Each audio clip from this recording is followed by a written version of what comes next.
भूगोल एक विषय के रूप में इसका अपन एक विस्तार से इस वीडियो के माध्यम से समझने का प्रयास करते हैं। भौतिक भूगोल एवं प्राकृतिक विज्ञान। भौतिक भूगोल की सभी शाखाएं जैसा कि रेखा चित्र में दर्शाया गया है प्राकृतिक विज्ञान के अंतर्पृष्ठ है। परंपरागत भौतिक भूगोल भौमिकी, मौसम विज्ञान, जल विज्ञान, मृदा विज्ञान से संबंधित है। इस प्रकार भू आकृति विज्ञान, जलवायु विज्ञान, सामुद्रिक विज्ञान एवं मृदा भूगोल का प्राकृतिक विज्ञान से निकट का संबंध है, क्योंकि ये अपनी सूचनाएं इन्हीं से प्राप्त करते हैं। जैसे भूगोल, जैव भूगोल वनस्पति शास्त्र, जीव विज्ञान तथा पारिस्थितिकी विज्ञान से अत्यधिक निकटता से जुड़ा है, क्योंकि मानव विभिन्न स्थैतिक निकेतन में निवास करता है। एक भूगोल वेत्ता को गणित एवं कला, विशेषतः मानचित्र रेखांकन में निपुण होना चाहिए। भूगोल खगोलीय स्थितियों के अध्ययन से भी जुड़ा हुआ है, जो अक्षांश एवं देशांतर का विवरण प्रस्तुत करता है। पृथ्वी का आकार भू-आभ है, परंतु भूगोल वेत्ता का मूल उपकरण मानचित्र है, जो द्विआयामी प्रदर्शन होता है। भू-आभ को द्विआयामी में परिवर्तन करने का समाधान लेखा चित्रीय या गणितीय रीति से निर्मित प्रेक्षण द्वारा प्राप्त होता है। रेखात्मक तथा परिमाणात्मक तकनीकी में गणित, सांख्यिकी एवं अर्थमिति की प्रवीणता की आवश्यकता होती है। मानचित्र कलात्मक कल्पना द्वारा तैयार किए गए जाते हैं। खाका, मानस, मानचित्र एवं मानचित्र कला हेतु कला में निपुणता आवश्यक है। भूगोल एवं सामाजिक विज्ञान। रेखा चित्र में प्रदर्शित प्रत्येक सामाजिक विज्ञान का भूगोल की एक शाखा में से अंतरापृष्ठ संबंध है। भूगोल और इतिहास में अंतर संबंध का विवरण पहले ही दिया जा चुका है। प्रत्येक विषय का एक दर्शन होता है, जो उस विषय के लिए मूल आधार होता है। दर्शन किसी विषय को जड़ प्रदान कर उसके क्रमशः विकास प्रक्रिया में स्पष्ट ऐतिहासिक भूमिका प्रस्तुत करता है। इस प्रकार भौगोलिक चिंतन का इतिहास भूगोल की मात्र शाखा के रूप में सर्वत्र पाठ्यक्रम में सम्मिलित किया गया है। सामाजिक विज्ञान के सभी विषय यथा समाजशास्त्र, राजनीति विज्ञान, अर्थशास्त्र, जनांकिकी सामाजिक यथार्थता का अध्ययन करते हैं। भूगोल की सभी शाखाएं सामाजिक भूगोल, राजनीतिक भूगोल, आर्थिक भूगोल, जनसंख्या भूगोल, अधिवास भूगोल आदि विषयों से घनिष्ठता से संबंध है, क्योंकि इनमें से प्रत्येक में स्थानिक विशेषताएं मिलती है। राजनीतिक शास्त्र का मूल उद्देश्य राज्य के क्षेत्र, जनसंख्या, प्रभुसत्ता का विश्लेषण, जबकि राजनीतिक भूगोल एक क्षेत्रीय इकाई के रूप में राज्य तथा उसकी जनसंख्या के राजनीतिक व्यवहार का अध्ययन करता है। अर्थशास्त्र अर्थव्यवस्था की मूल विशेषताएं जैसे उत्पादन, वितरण, विनिमय एवं उपभोग का विवेचन करता है। इन विशेषताओं में से प्रत्येक का स्थानिक पक्ष होता है, अतएव वहाँ आर्थिक भूगोल की भूमिका आती है, जो उत्पादन, विनिमय, वितरण तथा उपभोग के स्थानिक पक्ष का अध्ययन करता है। इस प्रकार जनसंख्या भूगोल जनांकिकी से निकटता से जुड़ा हुआ है। उपयुक्त विवेचना से स्पष्ट है कि भूगोल प्राकृतिक एवं सामाजिक विज्ञानों से घनिष्ठता से जुड़ा हुआ है। यह अध्ययन के विधि, तंत्र एवं उपादानों का अनुसरण करता है, जो इसे अन्य विषयों से पृथक करता है। इसका अन्य विषयों से प्रासरणी संबंध होता है, जबकि अन्य सभी विषयों का अपना निजी क्षेत्र होता है। भूगोल वस्तुपरक सूचनाओं के बहाव का अवरोध नहीं करता, जैसे कि शरीर के सभी कोशिकाओं की एक झिल्ली द्वारा पृथक पहचान होती है, परंतु रक्त का बहाव अवरुद्ध नहीं होता। भूगोलवेत्ता सहयोगी विषयों से प्राप्त सूचनाओं एवं आंकड़ों का प्रयोग करते हुए क्षेत्र के परिक्षेप में उसका संश्लेषण करता है। मानचित्र भूगोलवेत्ताओं को बहुत प्रभावशाली उपकरण होता है जिसके माध्यम से क्षेत्रीय प्रतिरूप का प्रकाश में लाने के लिए सारणीबद्ध आंकड़े दृश्य रूप में परिवर्तन किया जाता है। भूगोल की शाखाएं पुनः स्मरण हेतु कृपया आपकी पाठ्यपुस्तक का चित्र का अध्ययन करें। इससे ये स्पष्ट प्रकट होता है कि भूगोल अध्ययन का एक अंतर शिक्षण विषय। प्रत्येक विषय का अध्ययन कुछ उपागमों के अनुसार किया जाता है। इस दृष्टि से भूगोल के अध्ययन को दो उपागम है, विषय वस्तुगत क्रमबद्ध एवं प्रादेशिक। विषय वस्तुगत भूगोल का उपागम वही है जो सामान्य भूगोल का होता है। यह उपागम एक जर्मन भूगोलवेत्ता अलेक्जेंडर वान humboldt द्वारा प्रवर्तित किया गया, जबकि प्रादेशिक भूगोल का विकास हम्बोल्ट के समकालीन एक दूसरे जर्मन भूगोलवेत्ता कार्ल रिटर द्वारा किया गया। विषय वस्तुगत उपागम में एक तथ्य का पूरे विश्व स्तर पर अध्ययन किया जाता है। तत्पश्चात क्षेत्रीय स्वरूप के वर्गीकृत प्रकारों की पहचान की जाती है।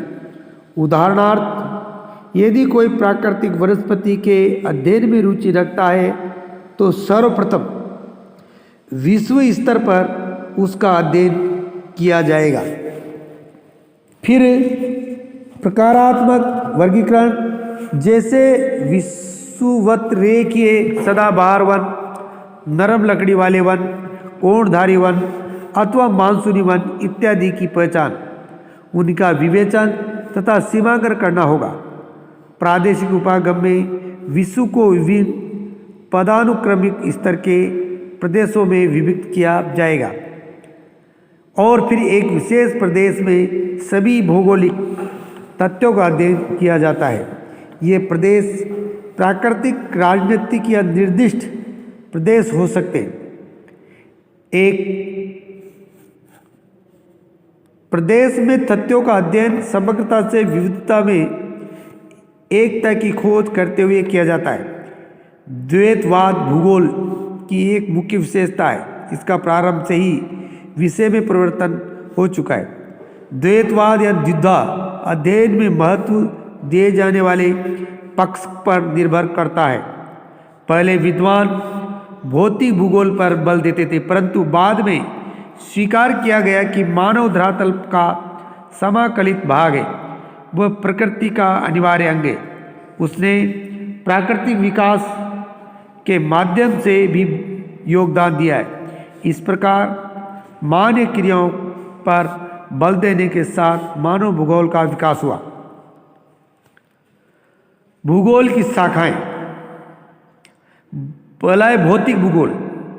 भौतिक भूगोल के अंतर्गत भू आकृति विज्ञान, यह भू आकृतियां उनके क्रम विकास संबंधी क्रियाओं का अध्ययन करता है। भौतिक भूगोल का दूसरा भाग है जलवायु विज्ञान। इसके अंतर्गत वायुमंडल की संरचना, मौसम तथा जलवायु के तत्व, जलवायु के प्रकार, जलवायु प्रदेश का अध्ययन किया जाता है। जल विज्ञान, यह धरातल के जल परिमंडल जिसमें समुद्र, नदी, झील तथा अन्य जलाशय सम्मिलित है तथा उसका मानव सहित विभिन्न प्रकार के जीवों एवं उनके कार्यों का पर प्रभाव का अध्ययन है। मृदा भूगोल, ये मिट्टी निर्माण की प्रक्रियाएं, मिट्टी के प्रकार, उनका उत्पादकता स्तर, वितरण, उपभोग आदि का अध्ययन में संबंधित है। अगला है मानव भूगोल। मानव भूगोल में सामाजिक एवं सांस्कृतिक भूगोल, इसके अंतर्गत समाज तथा इसकी स्थानिक, प्रादेशिक, गत्यात्मक एवं समाज के योगदान से निर्मित सांस्कृतिक तत्वों का अध्ययन आता है। जनसंख्या अधिवास भूगोल, ये ग्रामीण तथा नगरीय क्षेत्रों की में जनसंख्या वृद्धि, उसका वितरण, घनत्व, लिंग अनुपात, प्रवास एवं व्यावसायिक संरचना आदि का अध्ययन करता है। जबकि अधिवास भूगोल में ग्रामीण तथा नगरीय अधिवासों के वितरण, स्वरूप, प्रारूप तथा अन्य विशेषताओं का अध्ययन किया जाता है। आर्थिक भूगोल, यह मानव की आर्थिक क्रियाओं जैसे कृषि, उद्योग, पर्यटन, व्यापार एवं परिवहन, अवस्था स्थापन, तत्व एवं सेवाओं का अध्ययन करता है। ऐतिहासिक भूगोल, मानव भूगोल का तीसरा बिंदु है ऐतिहासिक भूगोल। यह उन ऐतिहासिक प्रक्रियाओं का अध्ययन करता है जो क्षेत्र को संगठित करती है। प्रत्येक प्रदेश वर्तमान स्थिति में आने के पूर्व ऐतिहासिक अनुभवों से गुजरता है। भौगोलिक तत्वों से भी सामयिक परिवर्तन होते रहते हैं और इसी की व्याख्या ऐतिहासिक भूगोल का दे। राजनीतिक भूगोल, यह क्षेत्र को राजनीतिक घटनाओं की दृष्टि से देखता है एवं सीमाओं, निकटस्थ पड़ोसी इकाइयों के मध्य भू वैन्यासिक संबंध, निर्वाचन क्षेत्र का परिसीमन एवं चुनाव परिदृश्य का विश्लेषण करता है। साथ ही जनसंख्या के राजनीतिक व्यवहार को समझने के लिए सैद्धांतिक रूपरेखा विकसित करता है। तीसरा है जीव भूगोल। मानव भूगोल का हो गया, भौतिक भूगोल का हो गया, अगला है जीव भूगोल। भौतिक भूगोल एवं मानव भूगोल के अंतरपृष्ठ के फलस्वरूप जीव भूगोल का अभ्युदय हुआ। इसके अंतर्गत निम्नलिखित शाखाएं हैं जीव भूगोल की। जीव भूगोल, इसमें पशुओं एवं उनके निवास क्षेत्र के स्थानिक स्वरूप एवं भौगोलिक विशेषताओं का अध्ययन होता है। वनस्पति भूगोल, यह प्राकृतिक वनस्पति का उनके निवास क्षेत्र में स्थानिक प्रारूप का अध्ययन करता है। पारिस्थितिक विज्ञान, इसमें प्रजातियों के निवास स्थिति क्षेत्र का वैज्ञानिक अध्ययन किया जाता है। पर्यावरण भूगोल, पर्यावरण भूगोल संपूर्ण विश्व में पर्यावरणीय प्रतिरोधन फलस्वरूप पर्यावरणीय समस्याएं जैसे भूमिह्रास, प्रदूषण, संरक्षण की चिंता आदि का अनुभव किया गया है, जिसके अंतर्गत हेतु इसी शाखा का विकास हुआ है। अगला भाग है प्रादेशिक उपागम पर आधारित भूगोल की शाखाएं। प्रादेशिक उपागम पर आधारित भूगोल की शाखाएं वृहद, मध्यम, लघु स्तरीय क्षेत्रीय अध्ययन, ग्रामीण इलाका नियोजन तथा शहर एवं नगर नियोजन सहित प्रादेशिक नियोजन, प्रादेशिक विकास, प्रादेशिक विवेचना विश्लेषण, दो से पक्ष से जो सभी विषयों के लिए उभयनिष्ठ सर्वनिष्ठ है। यह है दर्शन। भौगोलिक चिंतन, भूमि एवं मानव अंतर प्रक्रियाएं, मानव परिस्थिति की विविधता एवं तकनीकी। इसके अंतर्गत है सामान्य एवं संगणक आधारित मानचित्र, परिमाणात्मक तकनीकी, सांख्यिकी तकनीकी, क्षेत्र सर्वेक्षण विधियां, भू सूचना विज्ञान तकनीकी जैसे दूर संवेदन तकनीकी, भौतिकी सूचना तंत्र, वैश्विक स्थिति तंत्र। उपर्युक्त वर्गीकरण भूगोल की शाखाओं की एक विस्तृत रूपरेखा प्रस्तुत करता है। भूगोल पाठ्यक्रम सामान्यतः इसी के ढांचे से बनाया एवं पढ़ाया जाता है, परंतु ये रूपरेखा एक दृष्टि से स्थैतिक है, क्योंकि किसी भी विषय की यह बाध्यता है कि वह नई सोच, नई समस्या, नई विधि तंत्र एवं नई तकनीकी के साथ अग्रसर होता रहा है। उदाहरणार्थ, जो पहले हस्त निर्मित मानचित्रण तकनीकी थी, अब संगणक निर्मित मानचित्रण में परिवर्तित हो गई है। तकनीकी ने विद्वानों को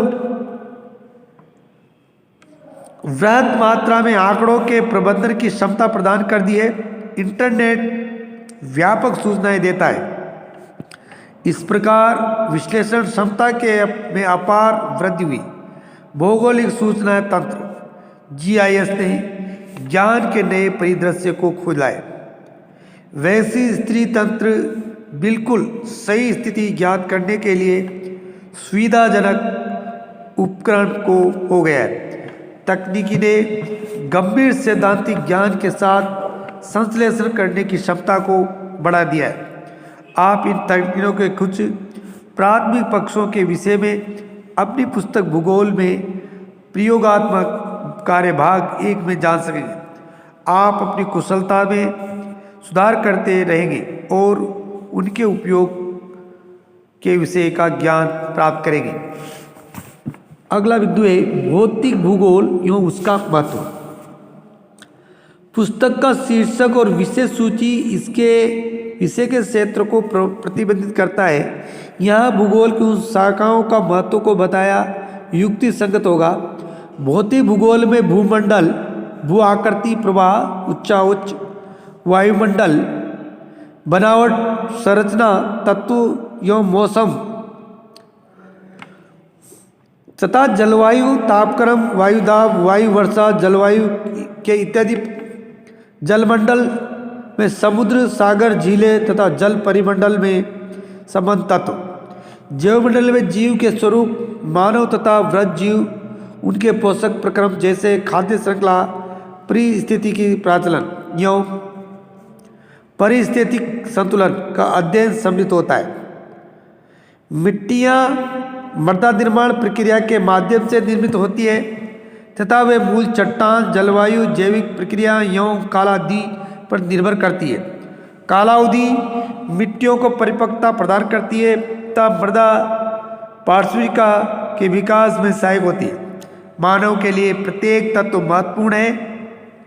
भू आकृतियों आधार प्रस्तुत करती है जिस पर मानव क्रियाएं संपन्न होती है। मैदानों का प्रयोग कृषि कार्य के लिए किया जाता है, जबकि पठारों पर वन तथा खनिज संपदा विकसित की जाती है। पर्वत, चरागाहों, वनों, पर्यटक स्थलों के आधार पर निम्न श्रेणियों को जल प्रदान करने वाली नदियों के स्रोत होते हैं। जलवायु हमारे घरों के प्रकार, वस्त्र, भोजन को प्रभावित करती है। जलवायु का वनस्पति, सस्य प्रतिरूप, पशुपालन एवं कुछ उद्योग आदि पर गंभीर प्रभाव पड़ता है। मानव ने ऐसे तकनीकी विकसित की है जो सीमित क्षेत्र में जलवायु को अपरिवर्तित कर देती है, जैसे वातानुकूलित यानी एयर कंडीशनर, वायुस्थितिक इत्यादि। तापमान, वर्षा, वनों के घनत्व, घास प्रदेशों की गुणवत्ता सुनिश्चित करता है। भारत में मानसून वर्षा कृषि आवर्तन प्रणाली को गति प्रदान करती है। वर्षा भूमिगत जलधारक स्तर को पुनरावशोषित कर कृषि एवं घरेलू कार्य के लिए जल की उपलब्धता संभव बनाती है। एवं संसाधनों के भंडार समुद्र का अध्ययन करते एवं मछली एवं अन्य समुद्री भोजन के अतिरिक्त खनिजों की दृष्टि से भी संपन्न है। भारत ने समुद्री तल से मैग्नीज पिंड एकत्रित करने की तकनीकी विकसित कर ली है। मृदा एक नवीनीकरण पुनः स्थापित संसाधन है जो अनेक आर्थिक क्रियाओं जैसे कृषि को प्रभावित करती है। मिट्टी की उर्वरता प्रकृति की निर्धारित एवं संस्कृति से प्रेरित होती है। मृदा पौधों, पशुओं, सूक्ष्म जीवाणुओं के धारक जीवमंडल के लिए आधार प्रदान करती है। भौतिक भूगोल प्राकृतिक संसाधनों के मूल्यांकन एवं प्रबंधन से संबंधित विषय के रूप में विकसित हो रही है। इस उद्देश्य की पूर्ति हेतु भौतिक पर्यावरण एवं मानव के मध्य संबंधों को समझना आवश्यक है। भौतिक पर्यावरण संसाधन प्रदान करता है एवं मानव इन संसाधनों का उपयोग करते हुए अपना आर्थिक एवं सांस्कृतिक विकास सुनिश्चित करता है। तकनीकी की सहायता से संसाधनों के बढ़ते उपयोग ने विश्व की परिस्थिति की असंतुलन उत्पन्न कर दिया है। अतएव सतत विकास के लिए भौतिक वातावरण का ज्ञान नितांत आवश्यक है, जो भौतिक भूगोल के महत्व को रेखांकित करता है। भूगोल क्या है, इसके बारे में कुछ दार्शनिकों ने कहा है, भूगोल का उद्देश्य धरातल की प्रादेशिक क्षेत्रीय भिन्नता का वर्णन एवं व्याख्या करना है। रिचर्ड हार्टसॉन ने ऐसा कहा है। भूगोल धरातल के विभिन्न भागों में कारणात्मक रूप से संबंध तथ्यों में विभिन्नता का अध्ययन करता है। अल्फ्रेड हेटनर ने ऐसा कहा है। तो मैंने आपको इन दोनों के भागों में विस्तार से समझाया। कल मैं आपको इस अध्याय के अभ्यास प्रश्न आपको डालूंगा पाठ में, उनको आपको इन दोनों वीडियो के आधार पर उन प्रश्नों को हल करना है। तब तक के लिए धन्यवाद।